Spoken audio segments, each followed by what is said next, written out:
આકાશવાણી અમદાવાદ વડોદરા પ્રાદેશિક સમાચાર બકુલા પરમાર વાંચે છે. લોકસભાની ચૂંટણીની મતગણતરીની તમામ તૈયારીઓ પૂર્ણ થઈ ગઈ છે. સામાન્ય ચૂંટણી તથા રાજ્ય વિધાનસભાની પેટા ચૂંટણીઓ સંદર્ભે રાજ્યમાં 26 મતગણતરી કેન્દ્રો ઉપર આવતીકાલે સવારે 8 વાગે મતગણતરી શરૂ કરવામાં આવશે. ચૂંટણીના પરિણામ results.eci.gov.in ઉપર તથા વોટર હેલ્પલાઇન એપ ઉપર જાણી શકાશે. વધુ માહિતી આપતા રાજ્યના મુખ્ય ચૂંટણી અધિકારી પી ભારતીએ આ મુજબ જણાવ્યું હતું. તમામ કાઉન્ટિંગ પ્રોસેસ માટે total 56 counting observers, 30 returning officers અને 175 મતદાનીશ ચૂંટણી અધિકારી ફરજ બજાવશે. આ ઉપરાંત પોસ્ટલ બેલેટ અને ETPBS માટે ટોટલ 615 એડિશનલ રિટર્નિંગ ઓફિસર્સનો પણ જવાબદારી આવતીકાલ માટે સોંપવામાં આવી છે અને આ 56 તમામ ઓબ્ઝર્વર્સ પોતાના ફરજ પર ઓલરેડી હાજર થઈ ચૂકે છે. રાજ્યમાં આવતીકાલે લોકસભાની સાથે રાજ્ય વિધાનસભાની યોજાયેલી પેટા ચૂંટણીની મતગણતરી હાથ ધરાશે, જે અંતર્ગત તમામ મતગણતરી કેન્દ્રો ઉપર ત્રિસ્તરીય સુરક્ષા બંદોબસ્ત ગોઠવી દેવાયો છે. અમદાવાદ જિલ્લાની પૂર્વ અને પશ્ચિમ બેઠકની મતગણતરી અનુક્રમે LD એન્જિનિયરિંગ કોલેજ અને ગુજરાત કોલેજ ખાતે થશે.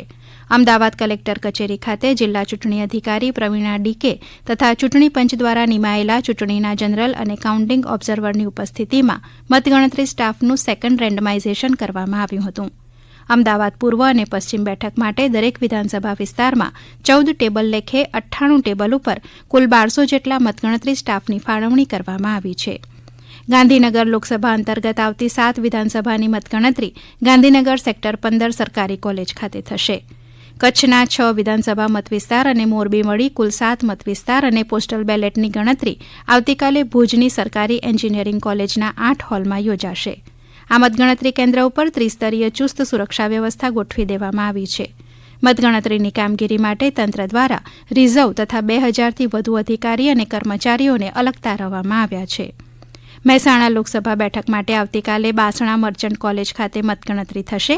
કુલ 166 ટેબલ ઉપર 14 રાઉન્ડમાં મતગણતરી યોજાશે. જામનગરમાં 7 વિધાનસભા મતવિસ્તાર મુજબ કુલ 86 ટેબલ તેમજ પોસ્ટલ બેલેટના કાઉન્ટિંગ માટે કુલ 10 ટેબલ ઉપર મતગણતરી થશે. દાહોદમાં મતગણતરી કેન્દ્રો ઉપર માર્ગદર્શિકા મુજબ અલગ અલગ સેટઅપ અને CCTV ગોઠવવામાં આવ્યા છે.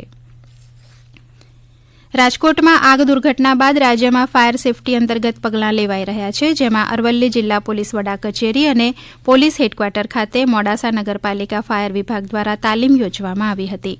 પોલીસ હેડક્વાર્ટર ખાતે યોજાયેલા ફાયર જાગૃતિ કાર્યક્રમમાં 200થી વધારે પોલીસ કર્મચારીઓ તેમજ અધિકારીઓ જોડાયા હતા.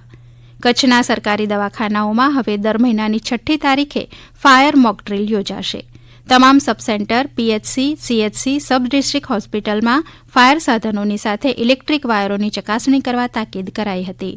જિલ્લામાં આવેલી સરકારી અને ખાનગી હોસ્પિટલમાં રાત્રે જોઈ શકાય તેવા ફાયર એક્ઝિટ લખેલા રેડિયમવાળા ચિહ્નો લગાવવાનો આદેશ અપાયો છે. મોરબી નગરપાલિકાની ટીમ દ્વારા હાથ ધરાયેલી ફાયર સેફટીની ચકાસણીની ઝુંબેશ દરમિયાન ફાયર સેફટી ન ધરાવતા 9 જેટલા કોમ્પ્લેક્સ સીલ કરવાની નોટિસ અપાઈ હતી. મોરબી ફાયર વિભાગ દ્વારા અગાઉ 1 હોસ્પિટલ, 1 જીમ અને 1 લેબોરેટરીને સીલ કરવામાં આવી છે. અત્યાર સુધીમાં 70 જેટલી મિલકતો સામે કાર્યવાહી કરાઈ છે.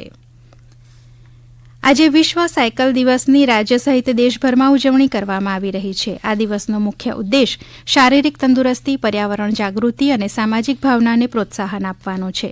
કેન્દ્રશાસિત પ્રદેશ દમણમાં યુવાનોનું એક જૂથ નિયમિતપણે સાયકલ ચલાવે છે. આજના દિવસનું મહત્વ સમજાવતા ડોક્ટર બીજલ કાપડિયાએ આ મુજબ જણાવ્યું હતું. આપણે બધા જ જાણીએ છીએ કે સાયકલિંગથી ઘણા બધા હેલ્થ અને એન્વાયરમેન્ટલ ફ્રેન્ડલી બેનિફિટ્સ થતા હોય છે. એટલા માટે અમે બધાને જ એઝ અ ડોક્ટર પણ સાયકલિંગ રેગ્યુલરલી રિકમેન્ડ કરીએ છીએ. On an average 30 minutes per day જેટલું સાયકલિંગ અમે એડવાઇસ કરીએ છીએ અને વજન ઘટાડવા માટે અરાઉન્ડ 45 to 60 મિનિટ્સ જેટલું એડવાઇસ કરીએ છીએ. એક પ્રયોગ તરીકે તમે ઓફિસથી ઘર અને ઘરથી ઓફિસ અઠવાડિયામાં વધારીને પણ માત્ર એક દિવસ શરૂ કરો કે એક દિવસ તમે 2 વ્હીલર કે 4 વ્હીલરનો ઉપયોગ છોડીને સાયકલિંગથી ઓફિસ જાઓ અને સાયકલિંગથી ઓફિસથી ઘરે આવો. સુરેન્દ્રનગરના ધ્રાંગધ્રા શહેરના 60થી વધુ સભ્યો દ્વારા શરૂ થયેલા સન્ડે સાયકલિંગ નામના એક મોર્નિંગ સાયકલિંગ ગ્રુપે આજે વિશ્વ સાયકલ દિવસ નિમિત્તે બીજા લોકોને પણ આવું ગ્રુપ બનાવવા તેમજ આવા ગ્રુપમાં જોડાઈને પોતાના સ્વાસ્થ્ય પ્રત્યે સભાન રહેવા અનુરોધ કર્યો હતો. આ ગ્રુપે આજે શહેરના વિવિધ માર્ગો ઉપર સાયકલિંગ કરીને તેમાં જોડાનાર લોકોને મેડલ આપી સન્માનિત કર્યા હતા. ખેડા જિલ્લાના ડાકોર નજીક ગળતેશ્વર ખાતે મહીસાગર નદીમાં નહાતી વખતે અમદાવાદના 3 યુવકોના ડૂબી જતા મોત થયા હતા. અન્ય એક યુવકને સ્થાનિક તરવૈયાઓએ બચાવી લીધો હતો.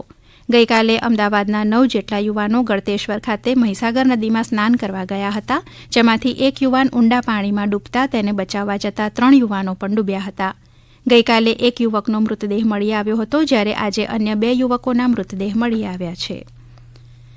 રાજ્યમાં આવતા અઠવાડિયાથી પ્રી મોન્સૂન એક્ટિવિટી શરૂ થશે. સાથે સાથે રાજ્યમાં કેટલાક સ્થળોએ હળવો વરસાદ થવાની પણ હવામાન ખાતાએ સંભાવના વ્યક્ત કરી છે, જેના ભાગરૂપે આજે વલસાડ જિલ્લાના કપરાડા તેમજ આજુબાજુના ગામોમાં વરસાદી માહોલ સર્જાયો હતો. વહેલી સવારથી જ વાદળછાયું વાતાવરણ સર્જાયા બાદ વરસાદ થયો હોવાના અહેવાલ છે. વરસાદ થતાં લોકોએ ગરમીથી રાહતનો અનુભવ કર્યો હતો. આ સમાચાર આપ આકાશવાણી અમદાવાદ વડોદરા કેન્દ્ર ઉપરથી સાંભળી રહ્યા છો. આ સમાચાર આપ અમારી YouTube channel AIR news Gujarat ઉપર પણ સાંભળી શકશો. વધુ સમાચાર માટે આપ અમારા ટ્વિટર હેન્ડલ AIR News_ABAD ને ફોલો કરી શકો છો.